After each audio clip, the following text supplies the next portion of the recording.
We are working through the book of Mark.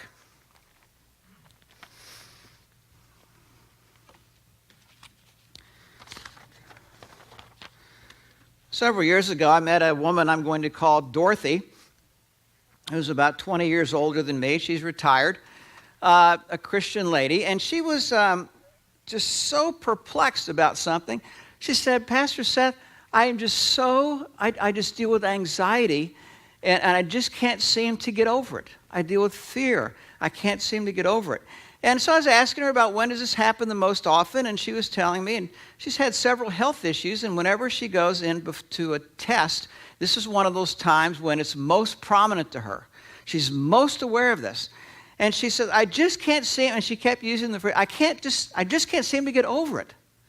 And I was puzzled by what she meant by over it. And I asked her about that. She says, "Well, my Christian girlfriends tell me that they are puzzled why I keep dealing with anxiety.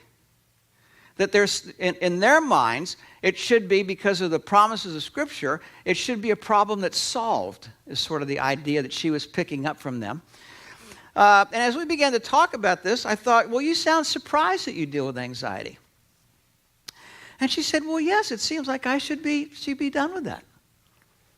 And it seemed like you're surprised that you deal with fear."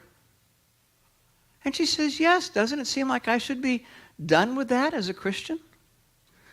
I said, "Wow. I've been a pastor now for 31 years out here and 8 years back in Texas. Every week when I get up to speak, I deal with fear." She said, "You do?" I said, "Of course."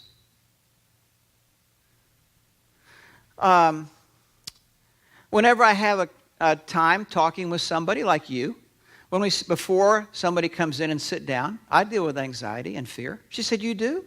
I said, "Of course.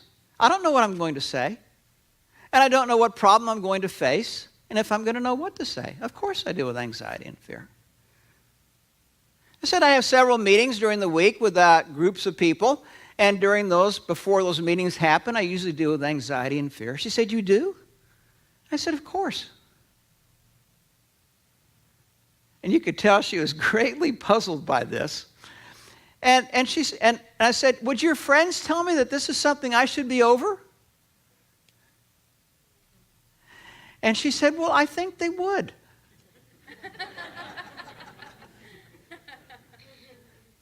And I said to her, "I wish they were right. But they're not. I don't live in a world like what your friends are describing. I don't live in a world where everything works like it's supposed to. I don't live in a world where I know exactly what to do all the time. I don't live in a world where I can manage the relationships in my life just the way I want them to be. I can't even manage me." And there was something in her countenance that just sort of relaxed. I said to her, there is a difference between experiencing the emotion of fear and being ruled by fear. Fear or anxiety is not a problem that gets solved. Fear is one of those things that happens every day in my life, and at that moment I have a choice. Either I'm going to be ruled by fear or I can be anchored. And as the course of the day goes through, I have those choices in front of me repeatedly. That happens to me virtually every day, multiple times during the course of the day. Just because I experience the emotion of fear or anxiety does not mean I have to be ruled by fear. In fact, I can be experiencing the emotion of fear and at the same time be acting against it.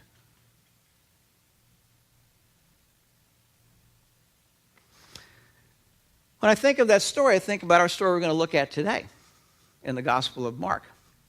The other story, as I was thinking about the gospel story we're going to look at today, is Hurricane Harvey. My family moved to Houston when I was in high school, lived on the west side. And though I don't remember, per se, if we went through a hurricane, I do remember a lot of storms, a lot of rain, and a lot of humidity. I think of Houston as the last weather stop before hell. You may disagree with me, that's okay. Having lived there for a number of years, I haven't seen worse.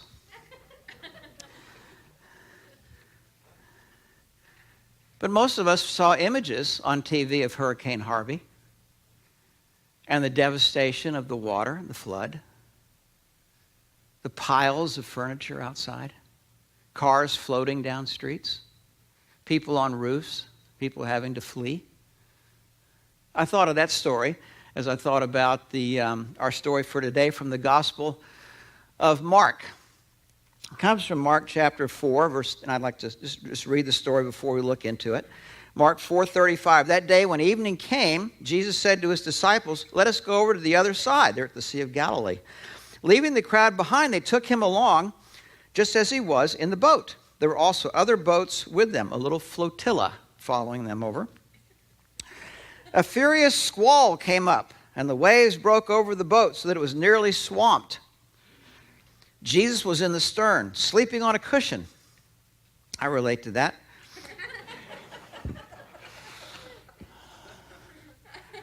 The disciples woke him and said, "Teacher, don't you care if we drown?"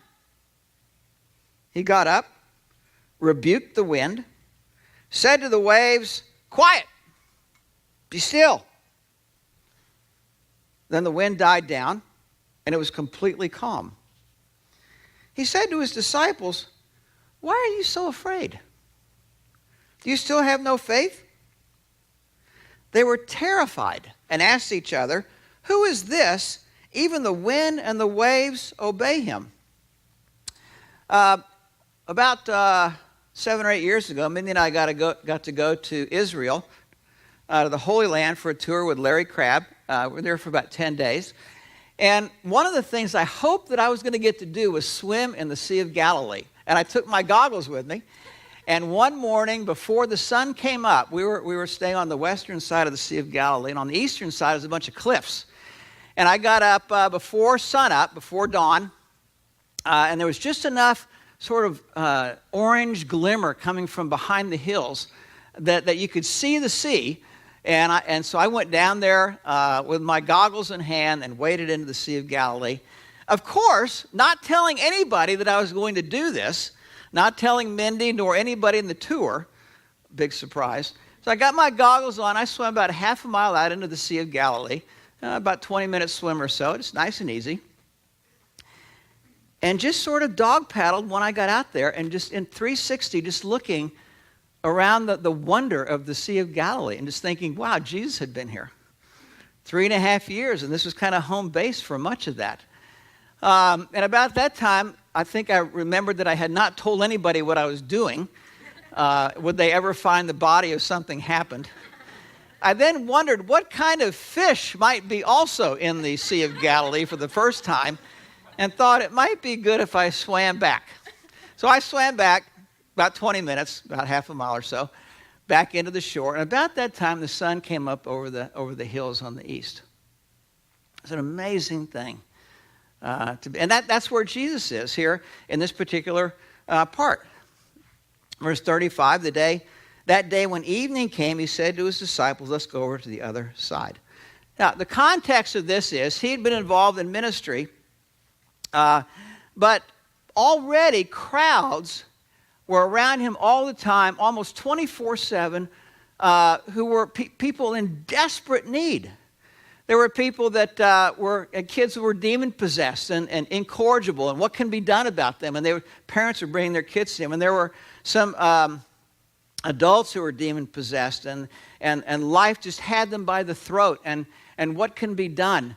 There were blind people who he healed, and they could see, and deaf and dumb people who were healed, and lepers who were healed, and people with debilitating diseases that were healed. And the disciples had seen him teach huge crowds of people some of the greatest mysteries of God in the simplest of stories called parables. And here, Mark describes it's the end of the day, and the sense is sort of the end of a season where Jesus just needs to get away. I just need to get away. You just have this picture of exhaustion and somebody who's drained. Now, unlike here, when the sun went down there 2,000 years ago, there were little dots of towns around the Sea of Galilee, but for the most part, the only lights that light up the thing are the stars at night or the moon. And Mark tells us that it's evening time when this comes, and let's go over to the other side of the boat. Verse 36, leaving the crowd behind, they took him along, just as he was in the boat. There were also other boats with him. Now, the Sea of Galilee, at different points, is wider than others, but around where he was, it's about 5 miles wide across. And on the west side are the little dots of towns where most of the crowds were. On the eastern side, was more sparsely populated back then. They're in the boat. The picture is something of dusk. The sun has set. There's probably still some orange or purple on the hills there. The crowds are behind. The boat is taking off across the sea. The stars come out. It's night. Lightning struck. When we were there, one of the things we got to do was our group of 120 people went on a boat ride on the Sea of Galilee at night. And you could picture this. You could see it. It was dusk. The sun had set. There were just little blinking lights around the edge of the sea. And as the boat is going out, the water is calm. The stars come out. And unlike here, there, because there's not much city life around, it's a plethora of stars, millions of stars all around, and the moon. And I remember, even though there were 120 of us on this boat, it was so quiet. You could hear just little bits of conversation all around you. And you could hear the lapping of gentle waves against the side of the boat. Something of that is going on as Jesus and the disciples are moving across the sea at night. And then all hell breaks loose. Verse 37. A furious squall came up, and the waves broke over the boat, so it was nearly swamped. Now, a squall is, you like that word? Squall. Squall. A squall is a sudden, violent storm. Didn't see it coming. Here it is. Boom. And usually there's heavy winds and heavy rain. So a squall appears, but Mark records that it was a furious squall, even more than that, such that the waves broke over the boat. Now, the Sea of Galilee is a strange place because the sea itself is 685 feet below sea level. In the desert. But just 30 miles to the north is Mount Hermon. And Mount Hermon rises to 9,000 feet above sea level. To give you a comparison, Mount Baldy goes up to just a little bit over 10,000 feet. And so you have this weather thing going on where the cold air from Mount Hermon comes down this chute toward the Sea of Galilee, and the hot desert air fomenting around the Sea of Galilee, these two weather fronts collide, and it was not uncommon for there to be something like a squall or a violent storm that hits. It's of such a nature that Mark records that the waves were breaking over the boat and it was threatening to swamp them. Now, a number of years ago, I did a funeral out on the Pacific Ocean for a friend of mine's father, and it was a lovely day, and we were in a large yacht. But once we got past the breakwater, that Pacific wave just sort of tossed us around like a toothpick. And after about 10 minutes, I went to my friend and said, when did you want me to do the service for your dad? I don't know, I'm just kind of lost in thought. And then I said, well, the reason I'm asking is if we don't do it soon, you're going to be doing it. Something of this is going on in this violent storm. Try to imagine it's nighttime, only the stars are lighting the sea. The wave has taken, or the winds have taken and blown the sails to smithereens.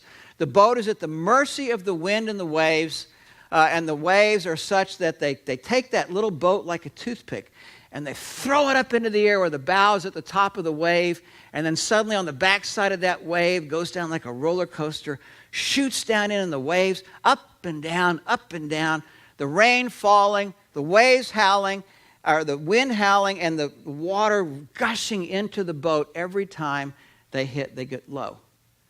And at least 4 of the men on the boat are professional sailors, fishermen. And they are frantically bailing as quickly as they can to keep from drowning, which to them it all appears this is the most likely scenario, that they're going to drown. Now, this is one of those stories of tremendous contrast. Verse 38, Jesus was in the stern sleeping on a cushion. Now, I relate to this. I've been so tired that I've slept through all kinds of things at our house. The disciples woke him. Now try to imagine this. This is not just like they're going across this nice sea and he's in the back and, oh, Jesus, it's time to wake up. All hell is broken loose. These guys think they're going to die. Wind and rain and storm. And don't you care if we're going to drown? Now, this question may be familiar to you. It's familiar to me. Number of years ago, we went on a raft trip with our youth group, and on one of the rafts, we went on a stage 4. Is that what it's called, stage? Class 4 rapid. I got thrown out of the rapid down into the white water and came up underneath the boat, which is not a good idea, and scrambled to the side, but I scrambled up against the rock of wall we were going around and thought, well, I'm not going to get air here, and scrambled back under the boat to the other side, where I popped up just in time to take a breath and go over blindly the next falls. I went plunging under the water, came up looking for air, and in all of the hubbub of white water and the foam, I had no idea that you were not going to get a clean breath of air there. You're going to take in some oxygen, but you're also going to take in water. And my lungs did not like that. While I was trying to cough out water and trying to take in air, but could not get air, I went over another fall blindly, plunging under, and when I came up this time to try to breathe, I took in more water, and I thought, I think this is it. I think in just a few minutes I'm going to be home. Thankfully, one of the other boats had gone down before me, and they saw my desperate situation. They came flying across the river, and one of our high school boys that played football at Irvine High reached down and grabbed me as I was floating by and yanked me out of the river. Something of that is going on in this story. And yet, if you can picture this, while this is going on, say one of the other guys in the boat is sleeping in the raft while this is going on. Something of this great contrast. I don't know if you've been in a torrential storm like this, but certainly all of us have been through one kind of storm or another. A health storm. Sorry, Mr. Gatchell, but yes, you do have cancer. Some have been through a marital storm. You wake up in the middle of the night, and you just think, I've tried everything I know to do to make this work, and I just can't do it. A financial storm. You get laid off. And you're at that age now where, is somebody going to hire me? How am I going to pay the bills? Or you have a storm with one of your children where it seems like there's nothing you can do to bridge a gap. Or a storm with your parents. And when you pray, sometimes it feels like your prayers just don't pierce this ceiling. They just kind of bounce back. Or an added metaphor to this is God sleeping, as in this story here. That's how it seems. That's how it seemed to the disciples. Verse 39, Jesus got up. He rebuked the wind. And he said to the waves, I like how Mark says he spoke to the two different elements that were going on there. I like that. He rebuked the wind, and you get the sense in which he's doing this. It's almost like he's talking to a toddler who's having a tantrum. Just kind of that harsh, just kind of rebuke, like, stop it. You're going to get a timeout. Rebuked the wind, and then said to the waves, and then we have 3 words, quiet. Be still. And then the wind died down, and it was completely calm. Completely calm. In the Greek, it literally means dead calm. Dead calm.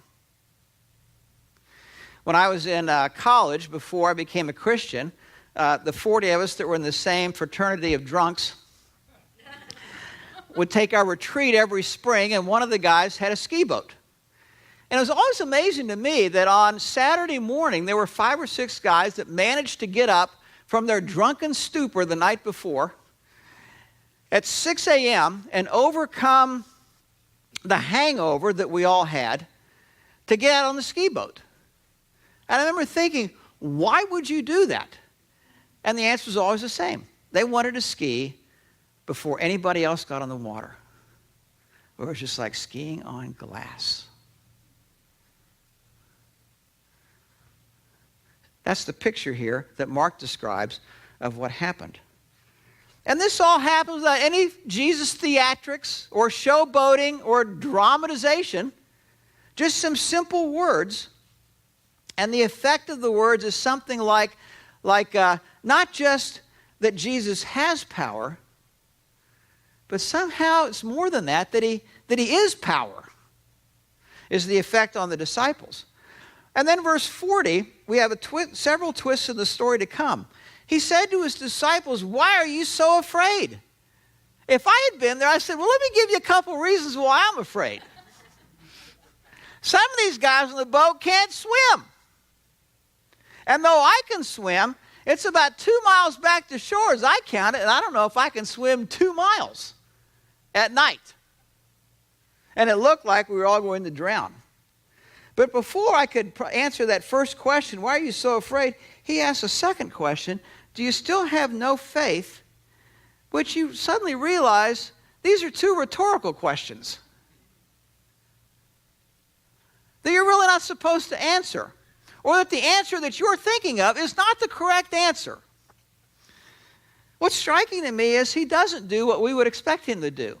He doesn't apologize. Oh, guys, I'm so sorry you had to go through the storm. I know we could have somehow done this. If I had checked in earlier with God, we could have done. He doesn't sympathize with them.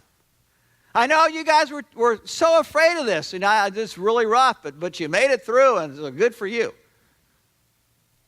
He doesn't do any of that. He does almost the opposite, a rhetorical question meant to jar them out of how they see the world. And is there another way to see the world that's different from how we see it? Is the rhetorical question. And the rhetorical answer is something like this. The premise on which you live your life is flawed, badly. The premise on which you live your life is something like this. That now that we know God, that God is going to protect us from going through these kinds of storms. And we're going to kind of sail through. It's second thing Christianity as I think of it. And what Jesus says to him is, that's not why I'm here. There's a whole other reason over here is don't be surprised if I take you through storms. I take you through storms for a reason. To jar you out of the premise that how you live your life is flawed, and that no matter what storms you do go through, you have the possibility to be anchored at any time, day or night. When I think of this, I think about my friend that I mentioned at the beginning of the message, Dorothy, who deals with anxiety and fear. And what she realized is, it's not a problem that I feel those things. Only question is, will I be ruled by them? Will I be anchored in the midst of uncertainty about my medical situation or about my medical tests? Can I be anchored today in this moment? The last twist in the story is almost the most amazing. Verse 41. They were terrified and asked each other, "Who is this? Even the wind and waves obey him." Remember, Mark said that when the storm was going, they thought they were going to drown. They were in fear. Here, it's worse. And in the Greek, it reads, they feared a great fear. And the translators have just used the word terrified. Who is this that even the wind and waves obey him? I'm thinking, what would they be thinking? They've seen him drive demons out of children and adults. They've seen him heal all kinds of diseases. They've seen him teach the crowds. They've seen him deal with the Pharisees and their attacks on him. But in all of those situations, one could possibly think that he was just a good man that had an inside angle with God. But their question here is, who is this? Even the wind and waves obey him. When I think of this story, and I think about things like Hurricane Harvey in Houston, or all kinds of what we call natural disasters around the world, I usually think about Romans 8. And Romans 8 tells us that this world is not the world that it was created to be, but that the effect of sin of Adam and Eve that not only was plagued them, but plagued all of us with this fallen human nature, also had an effect on the natural world. And this world is not like it was created to be. In a sense, nature is also a victim of man's sin in general. Why would God allow nature to ravage us sometimes like it does? And I think for the same reason he allowed it for these disciples. To jar us, to awaken us out of the illusion that this life is under my control and I can manage it quite well and I really don't need God in a functional sense. Oh, I might be religious or so, but I know what to do. I can handle things. And when these natural disasters happen, they are a wake-up call that is not the world in which I live. I live in a very uncertain world and in some ways unsafe. And there are many things in my life, no matter how hard I try, I cannot manage well. Most importantly, some relationships. And yet, in spite of all of those things, today, now, I can be anchored. And this afternoon, and tomorrow, and the next day, anchored in a storm. Let's pray together. Oh, I forgot to read my poem.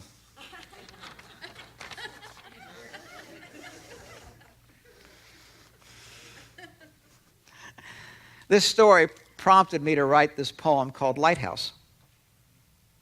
I wrote that this week. Sometimes it seems my life is a wood sailing ship, an old three-masted ship like Columbus's trip, an Atlantic journey across uncharted seas, some days pleasant and calm, enjoying ocean's breeze. But so many days like sailing in a mist. It's hard to see the shore. A wrong turn did I miss? On nights the cloud hides stars. No North Star can adjust. Just a compass in hand is all that I can trust. The North Atlantic storm is shrieking and scowling. Every sail has been torn by the fierce winds howling. The icy, bitter cold makes holding on the helm impossible to steer, bone-chilled and overwhelmed. But in the dark of night, we must be near the shore. The pounding of the waves, the crashing and the roar. But fog bank is so thick, beaching so perilous. A ship on jagged rocks, danger so treacherous. Though the compass tells me which way I should sail, how to avoid the crags, our journey sure to fail. The fog hides the peril. It's shipwreck that I fear. The look of doom is clear. The haze, the fog, the blear. But look, against all hope, dire lost in fearful's maze, shines a faint light's beacon, piercing through the gray haze. I hear the captain say, "Shoreward, follow that light." Does the light shine brightest in the darkest of night? Now let's pray.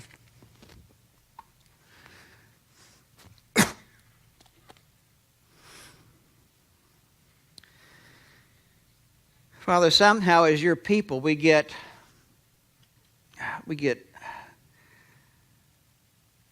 allow ourselves to live under some delusions of false hope, such that when trials and storms come our way, it rattles us instead of not being surprised when they do come. And instead of being rattled, reminding us that we of all people have the resources with which to be anchored. No matter what storms come our way, no matter how fearful it may feel, we never need to be ruled by that fear. Anchored we are in the cross of Christ. Day after day, hour after hour, minute after minute.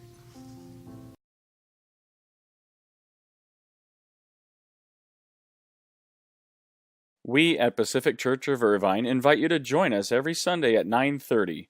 You can also visit our website at pacificchurch.com.